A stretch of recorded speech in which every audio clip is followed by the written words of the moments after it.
Assalamualaikum warahmatullahi wabarakatuh. Hai semuanya, apa kabar? Selamat datang di channel Ayo Belajar IPA bersama Ibu Rosa. Pada saat musim hujan, kamu sering menjumpai jalanan yang berlumpur akibat terguyur hujan, sehingga akan lebih sulit untuk melintasi jalanan tersebut. Jika kamu hendak melewati jalanan yang berlumpur, sepatu manakah yang akan kamu gunakan? Sepatu boot atau sepatu hak tinggi? Agar kamu dapat melewati jalanan berlumpur dengan mudah, sebaiknya kamu menggunakan sepatu boot. Dengan menggunakan sepatu boot, kamu akan mudah melewati jalanan yang berlumpur dan tidak mudah terjebak masuk ke dalam lumpur. Mengapa hal ini dapat terjadi? Coba amati gambar sepatu boot dan sepatu hak tinggi ini. Apabila kita cermati, sepatu boot memiliki permukaan pijakan lebih luas dibandingkan dengan sepatu hak tinggi. Sepatu yang memiliki permukaan pijakan lebih luas tidak mudah terjebak masuk ke dalam lumpur. Fenomena tersebut juga dapat kamu amati pada angsa atau entok atau bebek dan ayam. Coba kamu perhatikan tempat hidup bebek dan ayam. Bebek dapat dengan mudah mencari makan di tempat yang berlumpur, misalnya di sawah. Sedangkan ayam kesulitan untuk mencari makan di tempat tersebut. Mengapa bebek dapat memiliki kemampuan seperti itu? Coba kamu perhatikan struktur dari kaki bebek dan ayam. Bebek memiliki selaput pada kakinya, sedangkan ayam tidak memiliki selaput. Agar kamu mengetahuinya, coba perhatikan gambar ini. Permukaan pijakan yang luas menyebabkan tekanan yang dihasilkan oleh kaki terhadap lumpur semakin kecil, sehingga bebek tidak mudah terperosok masuk ke dalam lumpur. Maha besar Allah yang telah merancang struktur kaki bebek yang dilengkapi dengan selaput, sehingga bebek dapat mencari makan di tempat yang berlumpur. Masih banyak fenomena alam terkait dengan tekanan yang menarik untuk dipelajari. Tekanan zat. Pada bab 1, kita sudah mempelajari mengenai gaya. Gaya adalah tarikan atau dorongan. Gaya dapat mengubah bentuk, arah, dan kecepatan benda. Nah, sekarang, tahukah kamu apa itu tekanan? Tekanan sangat berhubungan dengan gaya dan luas permukaan benda.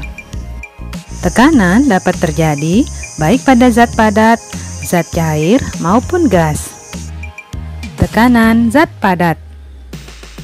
Agar kamu dapat dengan mudah memahami lebih dalam tentang tekanan pada zat padat, ayo kita lakukan aktivitas berikut ini. Siapkan 2 buah plastisin berukuran besar. Jika tidak ada, dapat menggunakan tanah liat atau adonan tepung terigu. Kemudian siapkan juga 2 buah keping uang logam. Letakkan uang logam pertama pada plastisin dengan posisi horizontal dan uang logam kedua dengan posisi vertikal. Berilah dorongan pada kedua uang logam tersebut dengan kekuatan yang sama.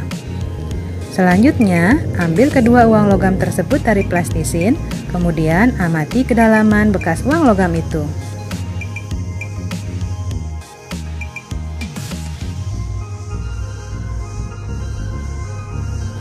Selanjutnya, siapkan kembali plastisin dan uang logam. Letakkan uang logam pada masing-masing plastisin dengan posisi vertikal. Berilah dorongan pada uang logam pertama dengan dorongan yang kuat dan pada uang logam kedua dengan dorongan lemah. Ambil kedua uang logam tersebut dari plastisin, kemudian amati kedalaman bekas uang logam itu. Berdasarkan aktivitas yang telah dilakukan, alternatif kesimpulan yang dapat kita ambil yaitu 1. Besarnya tekanan dipengaruhi oleh gaya yang diberikan atau dorongan dan luas permukaan. 2. Semakin besar gaya dan semakin sempit luas pijakan, maka tekanan yang dihasilkan akan semakin besar. Sebaliknya, semakin luas pijakan, maka tekanan yang dihasilkan akan semakin kecil. Dengan kata lain, ketika kamu mendorong uang logam di atas plastisin, berarti kamu telah memberikan gaya pada uang logam. Besarnya tekanan yang dihasilkan uang logam pada plastisin tergantung pada besarnya dorongan atau gaya yang kamu berikan dan luas permukaan pijakan atau luas bidang tekannya. Konsep tekanan sama dengan penyebaran gaya pada luas suatu permukaan. Sehingga apabila gaya yang diberikan pada suatu benda semakin besar, maka tekanan yang dihasilkan akan semakin besar pula. Sebaliknya, semakin luas permukaan suatu benda, tekanan yang dihasilkan semakin kecil. Secara matematis, besaran tekanan dapat dituliskan dalam persamaan sebagai berikut. P sama dengan F dibagi A. Dengan P sama dengan tekanan, satuannya Newton per meter persegi atau disebut juga dengan Pascal. F sama dengan gaya, satuannya Newton. A sama dengan luas bidang, satuannya meter persegi. Setelah mengetahui bahwa besar tekanan dipengaruhi oleh besarnya gaya dan luas bidang, sekarang kamu tentunya dapat menjelaskan alasan ketika kamu berjalan di tanah berlumpur dengan menggunakan sepatu boot, kamu akan lebih mudah berjalan dan tidak mudah terjebak masuk ke dalam lumpur jika dibandingkan dengan menggunakan sepatu dengan pijakan yang sempit. Kamu juga dapat memahami alasan kenapa bebek lebih mudah mencari makan di tempat yang berlumpur dibandingkan dengan ayam.